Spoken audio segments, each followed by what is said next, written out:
Hello, everybody. Welcome to AHA Real Estate Exam Prep, our first webinar back. Several of you probably, or hopefully, I think, joined us back in January and December, actually. We had a little bit of a lull because of the holidays, so we had a blast putting out all kinds of webinars and things like that. And we took a little bit of a hiatus to focus on a few other things. We focused on the podcast, been focusing on the website and exams and all kinds of stuff. So getting ready to release a lot more information. So for those of you that have joined us, welcome back and thank you for being here. My name is Brian Lee. I am your a webinar host, I guess. I was going to say webcast. So this is live, recording live from the Studio Q. This is Brian coming at you. Don't worry, I'm not going to give you the weather and traffic and the time of the day. Anyway, so just as just a kind of a explanation, if you will, of what this is, what these webinars are. Again, if you've already been part of them, you already know what this is. But this is, for those of you that have not been through this before with us, these webinars have kind of a dual-headed approach to helping you pass the state exam. So certainly, as you can kind of see on your screen, on my screen it's to the left. I'm assuming it's, well, as I'm pointing, it's to my left, but then actually over here it's to the right. Whichever way, you'll see a section that talks about the key terms. Those are the things I'm going to cover. And these are terms that you're going to want to know for the state exam. So we wanted to highlight those. We want to make sure that you see those. So I'm going to cover those. So the first part of this session is to kind of go back through them. There's nothing new in any of that material. Hopefully all of those terms are familiar to you. You have read about them. You've already been taught. If not, then maybe you should listen really intently because I'm going to go through them. I don't spend a great deal of time because, again, you should have learned them in class. If you didn't, then obviously we have other things that are available too. We have other YouTube videos that will go into all of this in a lot of depth. So we're going to go through those key terms. So we'll take like maybe 5-10 minutes going through those. And then the next thing that I think you're really going to like, what most people liked, is that we go through, and what I'll go through is a bunch of exam questions. And when I say exam questions, these are not, I want to make sure I'm clear on that disclosure. These are not from the state exam. They are like questions you might see on the state exam. We talk to students, we study this stuff ourselves, so we try to put together some questions that will help put you in the frame of mind. So the point of the questions are not to have you memorize what the questions are and memorize what the answers are, because you're not going to see these questions, or certainly not verbatim. You may see something like them, but the questions will help you to understand how to think through and process what they're asking. That way you can answer those exam questions. So that's what these webinars specifically are for. These are different. For those of you that joined us on Tuesday, Sarah put on a fantastic session where it was an open study session where it was more interactive of you guys talking with us. Here, it's just me talking. So everything that you do, I want to hear what you have to, what you're thinking. I want your feedback, but you're going to do it on the little chat. So wherever it is on your window, on mine, it's on this side. It might be on that side. It might be, I don't know where it is for you guys, but there's a chat window. So if you have any questions, if you have anything you want to interject, whatever, please put it in the chat and say, hey, Brian, I've got this question and this is what I'd like to know about, or whatever. So just that's how we're going to manage this. So we will have these webinars for the most part every Tuesday and Thursday. There's a couple of days that we take off and we will have open study sessions, but just wanting to manage that since we're back into the routine of putting these out there. So without further ado, then, what I want to do is get into property management today. So on the state exam, you won't see a great deal about this, but what you're going to see on the state exam are questions that blend topics. So you might see a question about agency. You might see a question about contracts themselves, and they're going to introduce terms and pieces about property management. I don't know that you'll see a ton about property management specifically. So I just kind of want to prepare you for that you're likely not going to have that kind of a scenario where they're going to be direct and asking, what is a management agreement? But you might be getting, or you might have a question about real estate contracts, and it brings up property management as one of those contracts. So that's what you're going to see most likely. So again, going through this, I just want to manage that so that way you know that you're not looking for specific questions, but certainly understand the process. So again, on your screen, we have the key terms. And the first thing we want to talk about today is the management agreement. So the management agreement is essentially almost identical in some ways to a listing contract that you would use if you were listing a property to sell. So when we teach this in class, that's exactly the way that we describe it. It's just, what is the intent of the agent? Or rather, what does the owner of the property, what are they asking of the agent? What do they want them to do? Certainly with the listing contract, the intent is that the homeowner is engaging with the agent because they want to sell the property. So we enter into this contract that describes those terms and those specific things as far as, I want a sign in the yard, I'm going to have the lockbox on the front door, I want to help you, or I want to put or have open houses, I want help with contracts, etc., etc. So the property management agreement is essentially exactly that. It's just the intent is a little different. Still working with the homeowner, and I am the agent, but in this case, I am managing the property in some way for this person. So again, in most cases, it's probably going to be for a rental situation where somebody says, I've got this 3-bedroom, 2-bath property, and I want to rent it out, and I need your help with that. So certainly, we understand what that process is. I'm going to advertise the property probably, and then work through leases and those kind of contracts with them and whatnot. So again, from a contractual standpoint, a listing contract and a property management contract are essentially the same thing. It's just, what is the intent?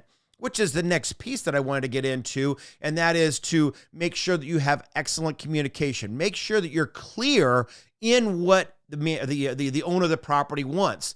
It's going to be the same thing for a listing too. How do you want me to handle this listing? Do you want me to have showings anytime? Do you want me to schedule them?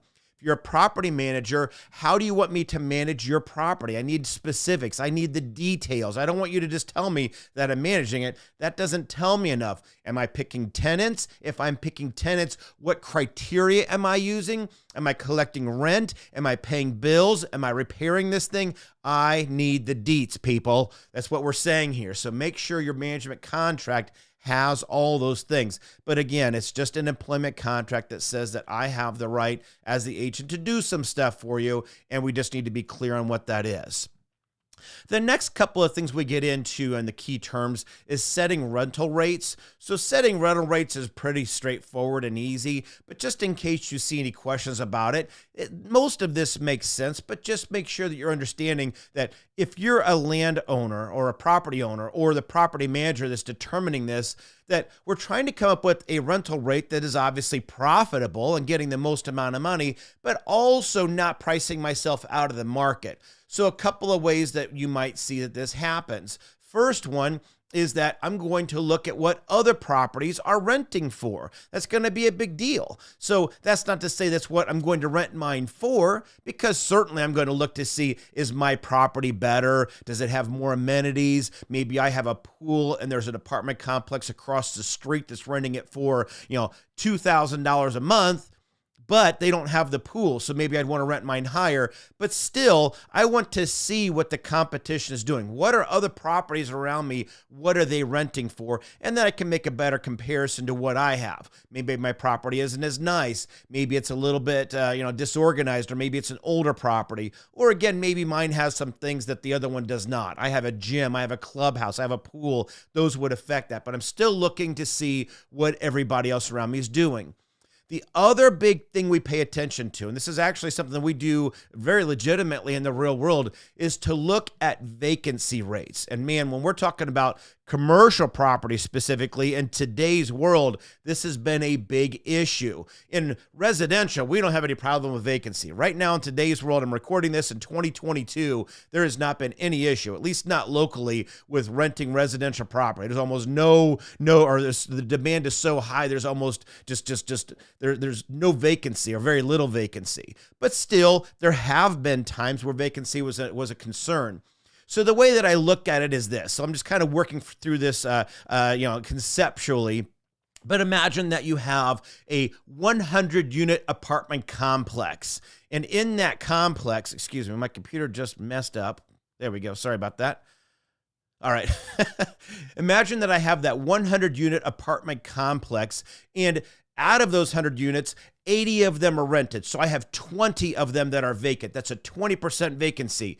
And depending on the market, that's probably going to be very high. What that might indicate is, one thing, that my rental rates are too high.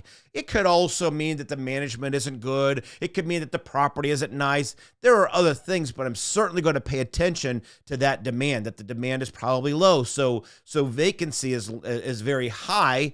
And because of that, maybe I need to reduce my rental rates to get those other 20 units rented, possibly.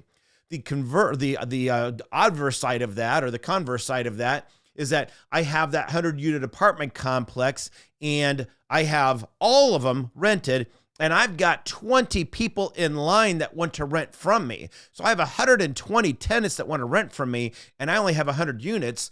Then that might mean that because my property is highly desirable, or that my rental rates are too low, that the line is out the door. So maybe I'd want to increase my rental rates to kind of modulate that a little bit. That maybe, again, there's a statistical representation that we would work through in the real world to say that we want to have maybe a little bit of vacancy, 2-3%, or maybe have 2 or 3 people that are on the wait list. But if I've got 20, 30 on the wait list for a 100-unit apartment complex, that's going to be a big deal, and I'm probably going to want to look at my rental rates. So those are things that I would consider for that.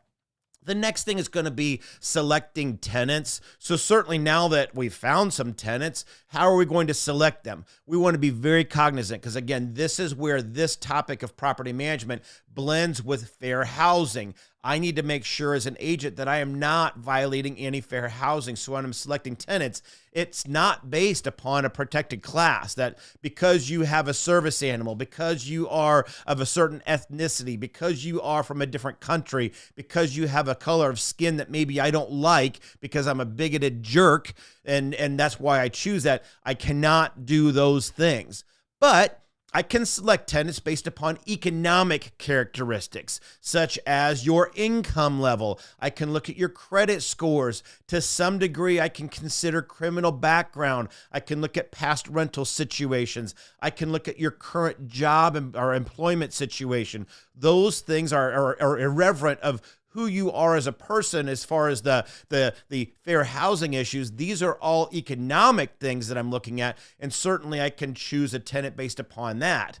The other thing that we want to look at with selecting tenants is how well do they fit the space? And again, I have to be careful with this, but certainly it's reasonable to say that, in certain situations, and I'm going to take this to an extreme just to kind of help you to understand it.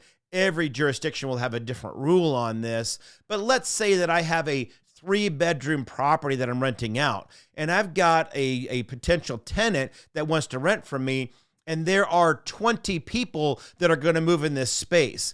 It is reasonable for me to say, I'm sorry, but a 3-bedroom home is way too small for 20 people. And because of the wear and tear and all that I'm not going to select you as a tenant because of that. And there's not an issue with that. Now, can I say if there's 5 people? Probably not. So again, there's something in between 5 people for that 3-bedroom versus 20 people, and where I would say that, at some point I'm going to have to say no. So, but still want to be very cognizant of fair housing issues, and certainly local code, state code, and even federal guidelines in some cases. The last thing with regard to selecting tenants is that sometimes this is for commercial property. And so again, when we're talking about that, we're looking at how well does this tenant fit into the commercial space. I'm going to look at the economics of this too. There are a lot of businesses that are out there that want to rent commercial space, but they just started a business. They have no idea what they're doing. I mean, they're great at whatever business they have, but they're not, or let me put it this way. Let's say that I make the absolute best pizza in the world, and I've been making it from my home for the past year, and everybody loves my pizza and says, Brian, you should go open a pizza business. I have never run a pizza business in my life. I am fantastic at making pizza, but running a business for pizza, I've never done before. So as a landlord, I would be a little bit concerned about that. Not because I don't like your pizza, but that because of the fact that you're going to have contractual obligations and that you're going to have to pay rent to me, you may not know how to run a business. So I may not want to select you as a tenant because it's very likely, in fact, it is in a very real world sense, is that restaurants typically go out of business, not because their food isn't good, but because the food owner, the restaurant owner didn't know how to run the business. They were a great cook, great chef, but did not do well with their business and went out of business. And now I'm the landlord stuck with a vacant unit. The other thing that I want to pay attention to is selecting tenants is with regard to commercial property is how well do they blend in with the other tenants that are in the space. So we just talked about this, or Sarah actually talked about this in class last night, that we run a real estate school here in Indianapolis. In the space that we rent, there are, I think, 10 units in the same building. If one of those units went vacant and the landlord put another real estate school in the same building as us, I'm not going to be happy. So as a landlord and as a property manager, I want to watch for that kind of stuff. So those are things we would consider in selecting a tenant. The next two things is maintaining tenants and maintaining property. So these are just conversations that we have to take care of and manage as a property manager and be mindful of this with our landlord and our tenants. So maintaining tenants, we want to realize that as an agent, I represent the owner of this property. I likely do not represent the tenant. It's very rare that we do. I'm not going to say we never do, so watch your questions, but usually we don't represent the tenant. We represent the landlord. So I have a fiduciary, I have a legal agency responsibility to that landlord. However, as the property manager, I'm the one that gets to talk to the tenant. I get to listen to them whine and moan and scream at me because the property hasn't been maintained or because of the rental situation or whatever. So I'm the one that is the communicator. I'm the mouthpiece for the landlord in a way. So it's not that I'm making the decisions. The landlord made the decision to make the repair or not, or to put forth his policy. But at the end of the day, I'm the one that has to maintain that relationship with the tenant. So I want to be clear that I'm doing what the landlord wants, but I'm also, I want to keep this tenant happy as much as I can. I'm not going to give away the farm. If the tenant says, you know what, I can't pay rent for the next 2 months, is that cool? My answer, of course, is going to be no, you have to pay rent. But hey, I can give you a couple of days, or maybe we can work with something with the landlord on getting it so you can make a couple of payments, splitting it up a little bit. Maybe I can work with you a little bit. I want to try to keep you as a tenant. I don't want to lose you, but I can't just give you free rent either. So maintaining that relationship recognizes that I have to represent my my owner, the landlord, but I also have to maintain that good relationship as much as I can with the tenant. Now, maintaining the property, that's a discussion between me as the property manager and the landlord. What is my role? What are my responsibilities? So again, this is where that communication is going to be extremely important, that we have a discussion of what does that mean? And certainly depending on property type and tenant and all that, this can go all over the board. And if you see questions about this on an exam, please let me know, because I haven't received any clear indication of where to go with this, but just recognizing that property needs to be maintained. Certainly, we can look at it from the standpoint of ongoing maintenance, like cutting the grass on the outside, changing furnace filters, maintaining it from the standpoint that sometimes things break. So the water heater stops to work, so we'll need to repair that. The roof is leaking, so we'll have to take care of that. A light fixture doesn't work. So there needs to be a discussion between us as the agent, the property manager, and the landlord, and even the tenant to say, this is what's going to happen. Because in some situations, in the rental situation that I'm in with the school, I'm responsible to replace all of the light bulbs. So if a light bulb goes out in a fixture, it's in the lease that I, as the tenant, have to take care of that. If the light fixture itself is broken, though, it's the landlord and ultimately the property manager that's going to maintain and fix or repair that light fixture. So that would just be an example of maintaining the property where the landlord, the property manager, and the tenant have a clear indication of who does what, when, where, why, and how, who pays for it, all that kind of stuff. So again, there's not a clear rule on who does what. But again, I can tell you from the real world that we'll see typically in commercial property that it is the tenant that maintains the property, but it is the landlord that repairs the property. And a lot of times that's what you'll see in residential too, but it's been all over the board. But just recognizing that as an issue.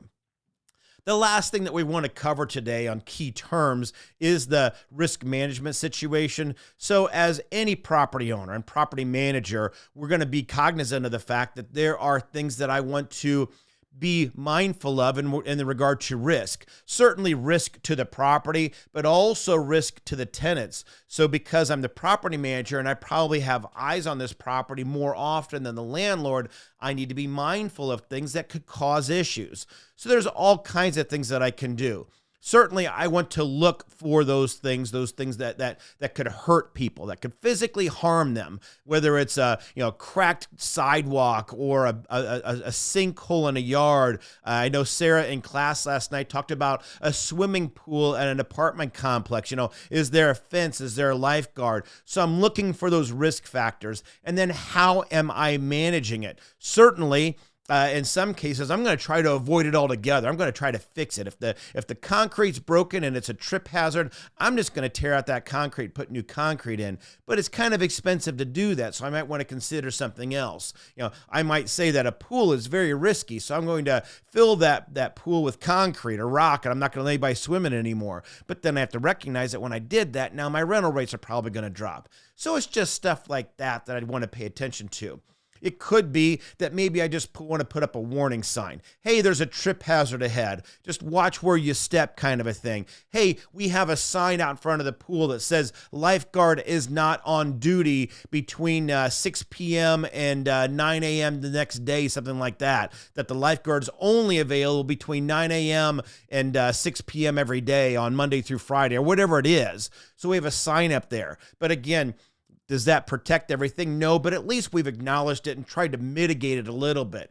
In some cases, we'll pass off the risk responsibility. We'll buy insurance policies. We'll put it on another party that it's your responsibility to check for this risk so we can see that. And then the last thing that we look at, and it's not even a risk management situation, it's just like and Sarah said it last night, and I tease about it too, is that I'm just hoping, I'm praying that nothing bad happens, and that's my risk management plan. It's not a good plan to hope and pray that nothing happens. It's better to plan for it and in some cases remove it. So those are your key terms. So make sure you know those to some degree. Now, the next slide that we get, or the next section that we get into, are the questions. So again, for those of you that are familiar with this, we've already been through it, but I'm going to go through a question, give you a couple seconds to pick an answer, and then we'll talk about it. So here we go. So we're talking here, the question gets into that the manager of a commercial building has many responsibilities in connection with the operation and maintenance of the structure. The manager would normally be considered an agent of whom? So again, we're talking about a property manager. Managing a commercial building, they have a lot of responsibilities. We talked about this earlier. They have responsibilities with regard to the tenants, with regard to maintenance of the building and all that. But who would the owner, I'm sorry, I just gave the answer away. Who would the manager normally be considered the agent of? That was a faux pas. Forget that I just said owner. Pretend like I didn't say that and you picked the answer. Okay, I think I just did. But anyway, the manager would normally be considered the agent of whom? So this is your opportunity to chime in before I give you the answer. So just go to your chat window and type in, I guess the answer is probably A here, since I gave it away already. It could be B, the building's tenants, C, the owner and the tenant, or neither, the tenant or owner. And I'm seeing a lot of you picking A, and I Again, I already gave away the answer, so good job. You got that one for free. I've got some other tough ones, so watch it. Don't get cocky on me. Yes, the answer is A, that the manager is typically going to be the owner. The agent of the owner. And again, the explanation down there gets into that a manager is the agent for the landlord, building owner. So that's it. All right. Next question. Residential leases are usually expressed as what? I did not cover this, but I want to make sure that you know this because there's a couple questions, and there's actually a math question coming up, which I want to warn you for that. You might want to bring a calculator to some of these webinars. I know Sarah loves going over math, and so we'll have a math question here in a minute, but you might see this. So residential leases are usually expressed as what? An annual or monthly rent per square foot, B, percentage of total space available, C, monthly rate per unit, or D, annual rate per room. What do you guys think? I know we didn't cover that yet, but this is an excellent example. Just give me a guess. Even if you're wrong, I promise I won't laugh at you too hard. Well, I won't laugh at you at all. Or if I laugh, it's because you said something funny earlier, and I was thinking of that when you gave me the answer of A, and that's the wrong answer. So what do you think? You think it's A? You think it's B? You think it's C? Or do you think it's D? Melissa, I see that you put on there C. Dean, a lot of you are picking C. I like it. I like it. I like it. Some of you are picking A. Not liking that one so much. Let's see. Let's see. Let's see. It is C. I see what I did there. Let's see what it is. I'm letting you see the answer that it's okay. I'm moving on. The answer is C. For residential leases, typically what you're going to see is that the properties are rented as a rate per unit. So, whether it's a 2-bedroom, 3-bedroom, that's usually what we're talking about, is that we're renting a 3-bedroom house, a 2-bedroom apartment, something like that. So it's going to be that monthly rate per unit, that we have a 3-bedroom unit, we have a 2-bedroom unit. That's the way you're going to see it. I'm renting it for $1,500. I'm renting it for $2,000, for $1,200, that it's per unit. So make sure that you know that. The next question, we'll walk back through that and you'll understand a little bit why that's relevant. We typically do not. I saw that several of you picked A, that it's an annual or monthly rent per square foot. We do not rent per square foot. I mean, again, just think about that. And this is not me being mean. Seriously, think about this for a second. When you see houses rented, when you see apartments rented, are they pricing it? Hey, we've got this 3-bedroom, 2-bath, 1,200 square foot home that we're renting for $100 or $10 a square foot. That's not how they rent it. They don't rent it at a percentage square foot. I will tell you that when I'm coming up with that unit number, I might pay attention to the square footage, but as far as how it's advertised, how it's expressed, it is $1,200 a month, $1,500 a month. It's a 3-bedroom, 2-bath at that price. So that's where we're at with that.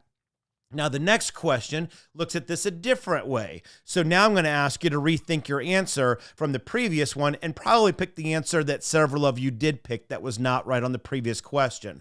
So commercial leases now are usually expressed as what?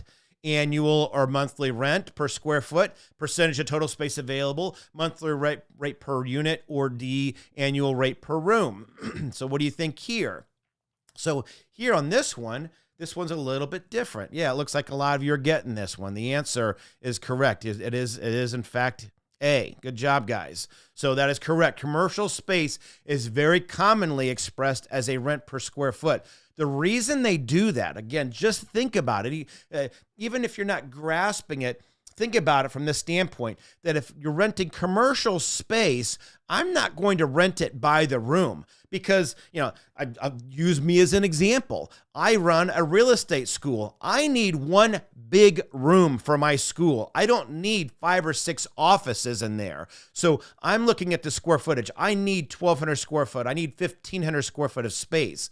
And I will modify it to manage what I need for this space. So I might tear out the walls, but maybe you're a dentist office and you need a bunch of examination rooms, with the chairs and all that kind of stuff. So you might need a certain square footage and you're going to put up walls and all that. So commercial space is expressed as an annual or monthly rent per square foot. And actually, it's usually annually. Rarely do I see it monthly, but it can be. And we'll get into that in the next question. But commercial properties are rented by cost per square foot. All right, I promised you some math, and I don't want to let you down. Sarah, I'm going to let you take this one. You tell me what you think here. So the question is, the monthly lease on a commercial space is $3,000 per month. What would be the advertised annual rent per square foot if the leased space measures 30 feet by 50 feet? What do you guys think? So this is a question that you will almost undoubtedly see on the exam question, and not verbatim, but you'll see one like it. And if you're noticing, I'm hoping that you caught it already, that they're saying the monthly lease is $3,000 per month. And in the next statement, it asks what's the advertised annual rent. So we already know that I've got to make a conversion here. So what we're starting off with is going through this to figure out what is the annual rent per square foot. Deja, I see you picked B. I want you to rethink that for a minute, because you're not wrong, but you are wrong. And the reason that you're wrong with that answer is that you're making it a monthly rent. This is asking for the annual rent. So Deja, I'd ask you to think about that for a minute. B is $2, but that's $2 per month, and it asks for the annual rent. So I think if you do that math real quick, you're going to get a different answer. So what do you think? I'm seeing several of you picking C. That is not correct either. It is rent per square foot. I'm going to put you out of your misery. Here's how you do the math. Here's how you're going to calculate that. So the first thing I need to do is convert the rent to an annual number, because it's asking for the annual rent. I'm paying $3,000 a month, but I need to convert it to annual. So we take 3,000 times 12, and I get $36,000 of annual rent that we're paying. But the question is, what is the rent per square foot? Rent per square foot. So some of you picked C, and you're not wrong. You are paying $36,000 a year in rent, but that's not the amount per square foot. So the next thing I need to do is figure out the square footage. Well, 30 feet by 50 feet is 1,500 square foot. So the question kind of tells me what to do. Annual rent, $36,000 per, which is divided by the square footage, 1,500, gets me $24 square foot. Sarah came up with a lame excuse. She hates math, and so conveniently, because her computer's video isn't working, she didn't want to do the math. Just teasing. So anyway, that's how you would work through that. So again, not a hard question, but certainly you will see this again, or some variation of it. So make sure you know how to work through that. Next question. It is good practice. Good practice, my man. My good man. I'm speaking like I'm an English person. I am not from England. Sorry about that. I didn't mean to offend anybody. It is good practice for the property manager to maintain good relations with tenants while complying with the property owner's goal of increasing income. Which of the following would most likely achieve both positive tenant relations and increasing income from the owner, or for the owner? So again, I want to keep two people happy here, and geez, that is tough. I've got a son and daughter and a wife. Trying to keep one of them happy is tough. Imagine trying to keep two or three. I know some of you can feel the pain. Anyway, we have a landlord and a tenant that we're trying to both make happy. We're trying to make more money from the owner and keep my tenant happy. What can I do? Charging the tenant less than market rate. Well, I mean, that would make one of them happy, wouldn't it? The tenant sure likes it, but it's not maximizing income. So I think we're going to throw out A here. B, overlooking a late rent payment and not charging a late fee to a tenant. Again, it's going to make one of the parties happy. But it's not going to make everybody happy. C, fixing every minor repair and scratch within a unit when the tenant complains. I've been a landlord, and I've dealt with some very, very whiny tenants that want to talk about little teeny tiny things, and that really wears on me and anybody. So I don't think it's C. Regular communication with the tenant about property issues, I think that's going to be it, because I'm going to make the tenant happy here. And I see a lot of you picking D, and that is the correct answer. I'm not giving away anything, but I'm going to make sure that I'm in communication with you. We're working on this issue, tenant. I don't want you to think that we're ignoring you, but we're trying to figure out a way to manage this situation. Maybe it's a repair, whatever it is, to satisfy this. So that way I'm not giving away the farm. That makes the landlord happy, but I'm also not ignoring the tenant and saying, I don't care that you have a problem and now you're going to be mad at me. So the answer is D. All right, next question. A property manager is a person who is paid to oversee the management of real estate, and so a manager is a person who is paid to oversee the management of real estate, and what? Should they be licensed? Is there a particular type of license that they need? What is the answer here? Must they be a certified property manager? Must they be a licensed real estate agent or broker? They don't need to be licensed. Or D, must be at least working toward a license. See several of you popping up with B here, and I think that you are correct. That is correct. That is correct. Good job, guys. Now, I do want to be clear here. There's a couple of things to watch for on the state exam. The first one is that they use the term paid, and so that's what makes the answer here correct. If I am not a licensed person, let's say that a neighbor, I'm not a real estate agent. I'm not a real estate agent today. I'm just a neighbor, and my neighbor across the street says, Brian, I'd like for you to help me rent my property out. You're not going to get paid anything, but just, because we're neighbors, because we're friends, would you do that for me?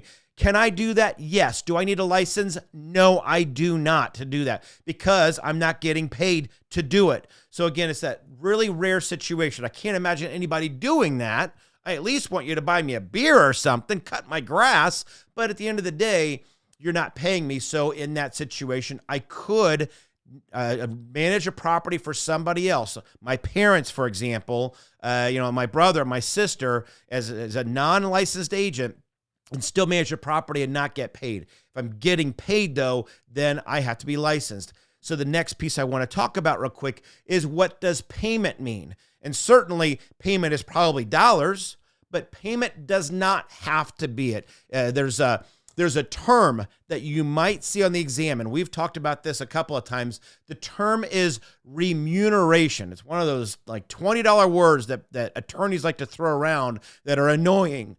Excuse me. Remuneration means any form of compensation.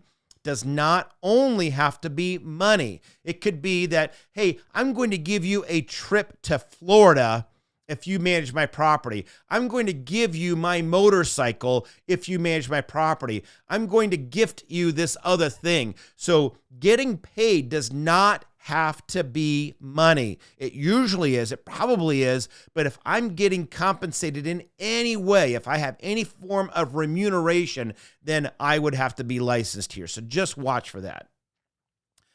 That is it, my friends, for today.